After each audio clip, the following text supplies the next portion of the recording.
direction of how you I look upon your future. Really? I started watching pro That'll wrestling. crush your dreams. Wow. Yeah. That's why I always try my best to give any kid like an autograph or something like that, because you never know. Like, it changed me. You never know. Right. Like sometimes, like, I don't think people understand like how hard it is to be in the public eye. Like, you know what I'm saying? Like, I'm not as famous as like people like Michael Jordan or somebody like that, but still, it's like sometimes I can't even go to the gas station. I can't even go to Disneyland with my kids. You gotta be recognized daily. It's like a lot of times, like, everybody see me, everybody want a picture. It's not their fault. They didn't know that my whole life I hated pictures. It's so ironic. That's how I know. That's how I know God has a crazy sense of humor. Right. My whole life I hate pictures. If you ever go to my mama's house, you'll see a whole bunch of pictures of my brothers and sisters and stuff. You won't see that many of me because I just fucking hate pictures. But every day somebody want a picture. But if people ask nice, I give them to them. But it takes a toll on me everywhere I go. Somebody want a picture. Today was great. Went to my son's soccer game. No one asked me for a picture. I was like, you know, do you see him looking and stuff? Or? Yeah, like one guy came up to me. Sometimes it's weird, right? It's just really hard to explain. Like, it's just really hard to explain what goes on. But, you know, I just wish that everybody could walk a mile in my shoes for at least a week. Then they was like, man, now I understand. Like, I just wish people would just, you know, treat me like a regular person. Like, they want if they're cool, they want to say hello. Hey, how you doing? Hey, but you know, you can't get mad at people for liking you and admiring you. But sometimes you get a lot of haters. But then when they see you, you can kind of feel it, like they hate them. But then they ask you for a picture. Then I'm like no. But kids, I always try to get kids pictures. But sometimes if grown ups and stuff, they don't ask right or they at the wrong time. Like you owe it to them. Yeah, I can't. I'm like, I'm sorry. I was halfway to Vegas at Barstow at In-N-Out. Stopped to the bathroom, get something to eat. You know, go to Vegas, and I saw Manny Gambarian. You know who that is, Smith? No. UFC fighter. And I saw him walking in the bathroom, and I was like, I look over, there's his whole family or whatever, you know. So I go to get a refill, and it happens to be right by the aisle, or the hallway where the bathroom is, and he comes walking right back at the same time. And I kind of step where I'm almost in front of him, and he looks up, short guy, he's 55, and he looks up, and I put my hand out, and he puts his hand out, I'm all, big fan, dude. I took his hand, I'm all, and he walks away. And I was like, I didn't want to get in his face, I didn't want to be intrusive, you know, I wanted to shake his hand out, you know. And he left and said something to his family, went and sat in the car. I was like, whoa, even that was too much. I almost felt bad about it. I go, even that was too much. I wonder if he just wanted to be, you know. Do you feel like sometimes... You know what, he just lost real bad, though, like the 2 days before that.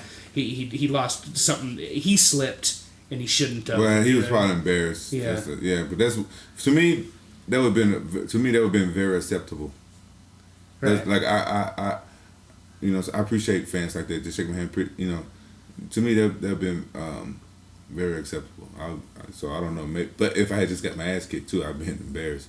No, sometimes when I lose my fights and fans come to me, I'm like kind of embarrassed. Like, people don't understand. Like, when it's like say it's a football game, you know, it's a team thing. Even a wrestling match, you lose a wrestling match, it sucks and stuff like that. You know, but when you get your ass kicked, it's totally different. Right. It's all on you.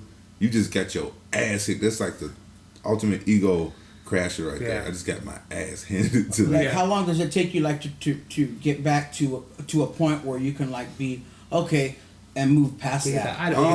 You sold for a few days, a few weeks, it depends on how bad you get your ass kicked, how it happened, and stuff like that. For me, like some of my ass kicking still haunt me, and some fights still haunts me. I'm like, but you know, after my fights, whether I win or lose, I go out and have myself a good time because I've trained hard in camp. You know what I'm saying? I go have a celebration or a pity party. Either way, I'm putting some drinks in my face. Do you almost always have after parties after the fight? Well, sometimes I don't have after parties, but I go and party after. I always wonder because like a fighter will say, you know, thanks, I won, blah blah blah, talking to Joe Rogan or whatever. He's like, everybody meet me down to the ice at the after party, whoop whoop. And I was like, what if you're going to get a CAT scan right now? Like, what if you're going to the hospital after getting kneed in the head? Like, isn't that normal that after a fight you get knocked out, you go to? Well, yeah, like the people still can show up later when everybody's drunk, because you get paid. Like, we don't get we don't get paid like boxers. So like MMA fighters, man, we learn how to hustle, man. We hustle everything we can. Now they got banners they put. Oh, they get paid to bring an after party to the club? Yeah. And mention that place. Yeah, mention that place. They should get paid. They're not getting paid and they're getting screwed. They're doing it wrong. Yeah.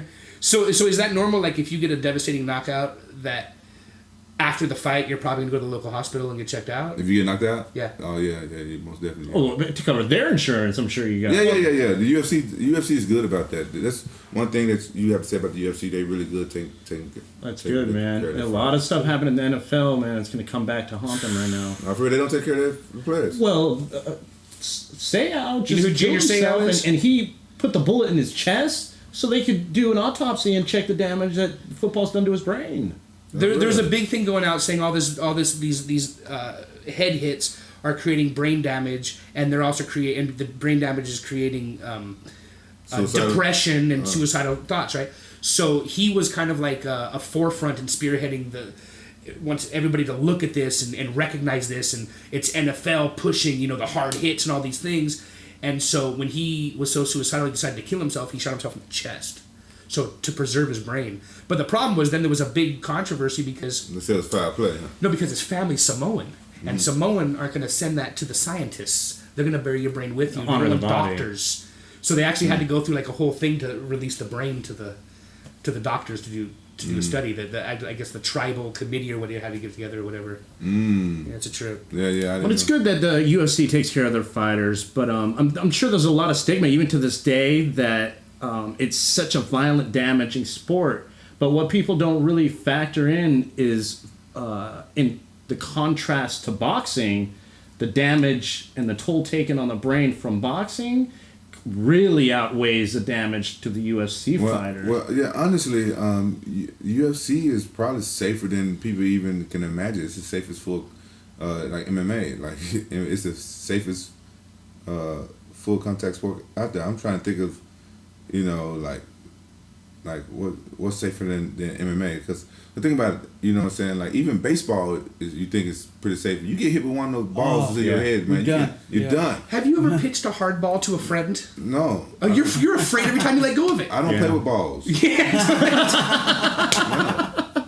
So I mean, me neither. That could be the metaphoric level. Just a physical level. I mean, I've sat just next to third base on really good baseball seats, and every time they pitch that ball, man, you got to be scared because you can't just start talking to your homie next to you when they're pitching a ball because if that ball comes here. Yeah, it can knock you out. I don't like good seats at baseball games, man. They're scary. Yeah, see MMA, see what it is like. If you get knocked down and stuff like that, you know what I'm saying. And one good knockdown, the referee stopped the fight. Right. And that keeps you from getting all that head trauma. Right. And in football, you go and you hit a guy hard, and your helmet crash against his helmet or whatever. It shakes your brain. Then you gotta go do it again. You go do it again, and you go do it again, and you go do it again. Boxing, you go and you drop this guy. You basically knock the guy out, and you give him a 10 count. Right. Back up. Right. Then you try to knock him out again. Yeah. And you see the the punch stats in the boxing. How many power punches? Yeah. You sometimes 12 rounds. You see that they took like 300 power, right? 300 head power punches to the head. Like some MMA fighters, they don't take that whole training camp. Right. They don't take that. Wow. You know what I'm saying? Like wow. we don't take that. Like I maybe haven't taken 300 punches in like my whole fight career. Power punches to the head. You know what I'm saying? So MMA is way safer than boxing. Like you see these guys that have major career in their boxing careers, like Sugar Ray Leonard, and they can barely do an interview, man. Let me look at. Well, Leonard's on it. Yeah, Leonard's good. Leonard's good. Yeah, Leonard's on it, but you can still Ali's see got gnarly Parkinson's. But I saw something with Ali though. See, that's the thing is, I think that a lot of people are like, oh, Ali's punch drunk, and dude, Ali's got Parkinson's. He stands there and he's like this. But I saw an interview maybe 5 or 6 years ago where he was on his ranch and he was walking with the interviewee and they're going on this ranch around the horse corral, and you can see, man, he's got the shakes, and he gets into this barn. The barn's got a heavy bag. And they're like, hey, hit a couple for us, Ali. And they I think she thought, the interviewer thought she was gonna just throw a couple, but he gets up there and he just like, poo, poo, poo, and he just starts working. I mean, he's just working the bag like nothing. Just muscle memory just takes over, and I think that he's more Parkinson's than he is punch drunk, dude. Yeah. But there are people with all kinds of problems, man, from getting hit in the head. Yeah, but some people that never boxed in life have Parkinson's, right? So sure, right. Look at Michael J. Fox. Michael J. Fox. Yeah. See, so. Yeah. That brings me to something where MMA's a lot safer and stuff, and the good refs are watching the eyes and they want to make sure that he's clear and the eyes aren't rolling or whatever. Are there any refs when you walk into a ring? Do you know who's going to ref your fight? Yeah, sometimes I don't know about other fights. Last couple of years I always been main event or co-main event that the refs come and they walk into the. Oh, that's right. The rules we set in the locker room, right? And do you know before that? Do you know when they walk in? I just know when they walk in, that's who my ref is. And when they walk in, are there any refs where you're just like, not to name any names, but I'm not gonna name it. I'm not gonna name any names, but like I know there's a lot of refs that's better than others. Like so it's like I'm not gonna get into that. Some refs are better than others, but I can say Herb Dean is my favorite ref because he's fair, very fair, and he's very, very knowledgeable. I mean, I can only think of one fight where I was like, Herb, what? But mistakes are mistakes. Oh yeah, but he's very knowledgeable because he fights and stuff too. It used to just be McCarthy and Dean. That was it. Yeah. And then Yamasaki showed up, and then Mergaliata showed up, and then those guys are cool. Those guys are cool. Now there's a bunch of new guys where you're like, who? Yeah, the one guy who ref my the dude with the tattoos down his arms. I can't remember the guy who ref my last fight. It's like I thought like he could have stood it up a little bit more, but you know, maybe he knew like the guy was going to take it right back down too. Who knows? So who knows what's going on? Right. I'm reading your stats here. It says here you're 6 feet 1 inch, your weight's 211, and your stance is orthodox. What is orthodox? What is that? Orthodox is right hand. I'm right-handed. You're right-handed. Is there another stance that people unorthodox? Unorthodox. Southpaw. Okay. It's like a goofy foot and regular foot. I guess right. And it says that you have a 73 inch. Imagine a reach. So how do they measure that? I thought they were talking about something else. Like, yeah. Wouldn't they measure? No, they only said 73. That's not 73. I'm like, that's not 73. So how do they? It might only be 73, but they like them thicker. So how do they measure that? They got the numbers backwards. How would they measure that? That's why I'm asking. I can tell you something. I never remember anybody from the UFC measuring my arms, so I don't know. But I don't remember a whole lot of stuff, so maybe they have measured it, but I don't know. Well, I will tell you this. 72 inches is 6 feet. 7 feet. So 7... Yeah. 5 feet. 6 times 12 is 6 feet. Okay. So 73 inches is 6 feet 1 inches. Right. And if that's his height, and they're saying that, well, that doesn't make sense, though, Right. because sometimes you'll see in stats, dudes that are shorter have longer reaches. So that's you got look. That don't look like no 6 feet to you. No. So does that give you an advantage? Like is that supposed to be your reach, though? Is that supposed to be the reach measurement? Or is that supposed to be the reach measurement? No, I think they measure from tip to wingspan. Huh. That's what they measure wingspan. Interesting. So does that give you an advantage towards striking? You like striking better? I like striking. Yeah. Do you like kicking better? I like striking. I used to like kicking back in the day, but now everybody wants to take me down. You had a little stint in the kickboxing association. Yeah, I did K1 before. Yeah. I used to like kicking, but now everybody wants to take me down, so I try to keep my feet on the ground. Yeah, when you start throwing leg kicks, they start catching them. Yeah, they catching them. A good wrestler take you down. You kicking them too much. That time you. Like the first guy you knocked out, like how old were you when that happened? Like, do you remember that? Or? I remember that knockout, but I don't remember how old I was. Was it? What about your first amateur career? fight? Period. My first fight? Yeah. Professional? Period. No, just period. Yeah. My first fight was when I was in kindergarten. I let one of my friends borrow my Hot Wheel, and he broke it. And he didn't even say he was sorry, and I walked away. I was like, I guess he broke it, but I ain't see it. I was like, man, I'm not finna let this dude punk me. Then I turned around, ran up to him. You better bring me another Hot Wheel. I kicked the shit out of that dude. Yeah, kindergarten. Never forget that one. So the name Rampage, how did that come about? How did one of my cousins, he kind of like, we all grew up close together in Memphis, and one of my cousins named me that because I had like the worst temper as a kid. I used to hyperventilate and turn all red. I was a little bit lighter than I was now.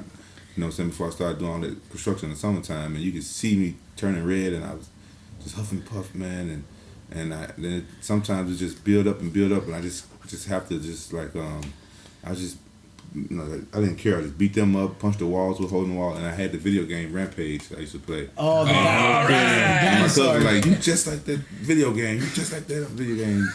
Tear down that building. That's like the ape on the building, like smashing the building. Yeah. So he named me Rampage. He was the shit. By the time I was like 15, I tattooed it on my left arm, and then when I was wrestling and stuff, it kind of like stuck with me.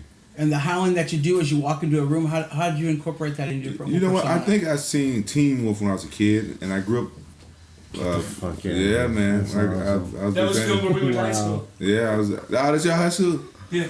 Oh, that was cool. I'm a big fan of this. When he walked in, he's all, "Give me a keg of beer." Yeah, that was right up the street from our high school. Yeah, that was the first time I ever bought a keg of beer underage. Wow. So we got away with it. Yeah, that's I'm a big fan of that, and I used to howl as a kid growing up. And I remember